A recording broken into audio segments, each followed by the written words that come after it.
ಪ್ರೀತಿ ನಿರಾಕರಿಸಿದಕ್ಕೆ ಯುವಕ ಆತ್ಮಹತ್ಯೆ ಮಾಡಿಕೊಂಡಿರುವ ಘಟನೆ ಬೆಂಗಳೂರಿನಲ್ಲಿ ನಡೆದಿದೆ. 23 ವರ್ಷದ ಅಭಿಷೇಕ್ ಆತ್ಮಹತ್ಯೆಗೆ ಶರಣಾದ ಯುವಕ ಡೆತ್ ನೋಟ್ ಬರೆದಿಟ್ಟು ಯುವಕ ಆತ್ಮಹತ್ಯೆ ಮಾಡಿಕೊಂಡಿದ್ದು, ಯುವತಿ ಪ್ರೀತಿ ನಿರಾಕರಿಸಿದಕ್ಕೆ ಜೀವಂತ್ಯಗೊಳಿಸಿದ್ದಾನೆ ಎಂದು ತಿಳಿದು ಬಂದಿದೆ. ನನ್ನ ಜೊತೆ ಇದ್ದವಳು, ಅವಳಿಗೀಗ ಏನಾಯ್ತು ಎಂದು ನನಗೆ ತಿಳಿತಾ ಇಲ್ಲ. ನನ್ನ ಜೀವನ ಪ್ರೀತಿಯಿಂದಲೇ ತುಂಬಿ ತುಳುಕ್ತಾ ಇತ್ತು. ಈಗ ಆ ಪ್ರೀತಿ ಅಂತ್ಯವಾಗಿದೆ.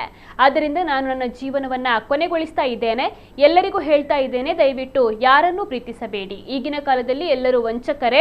ನನ್ನ ಎಲ್ಲಾ ಸ್ನೇಹಿತರಿಗೆ ಗುಡ್ ಬೈ. ಆ ಪ್ರೀತಿಯ ಕಾರಣದಿಂದ ನಿಮಗೆಲ್ಲರಿಗೂ ಸಮಯವನ್ನು ನೀಡಲು ಸಾಧ್ಯವಾಗಲಿಲ್ಲ. ಎಲ್ಲರೂ ನನ್ನನ್ನು ಪ್ರೀತಿಸುವುದರ ಜೊತೆಗೆ ನನ್ನೊಂದಿಗೆ ಸಂತೋಷವಾಗಿದ್ರು. ಆದರೆ ನಾನು ನಿಮಗ್ಯಾರಿಗೂ ಕೂಡ ಸಮಯವನ್ನು ನೀಡಲು ಸಾಧ್ಯವಾಗಲಿಲ್ಲ. ನನ್ನನ್ನು ಕ್ಷಮಿಸಿ ಎಂದು ಬರೆದುಕೊಂಡಿದ್ದಾನೆ. ಸದ್ಯ ಘಟನೆಯ ಸಂಬಂಧ ಯಲಹಂಕ ನ್ಯೂ ಟೌನ್ ಪೊಲೀಸ್ ಠಾಣೆಯಲ್ಲಿ ದೂರು ದಾಖಲಾಗಿದೆ.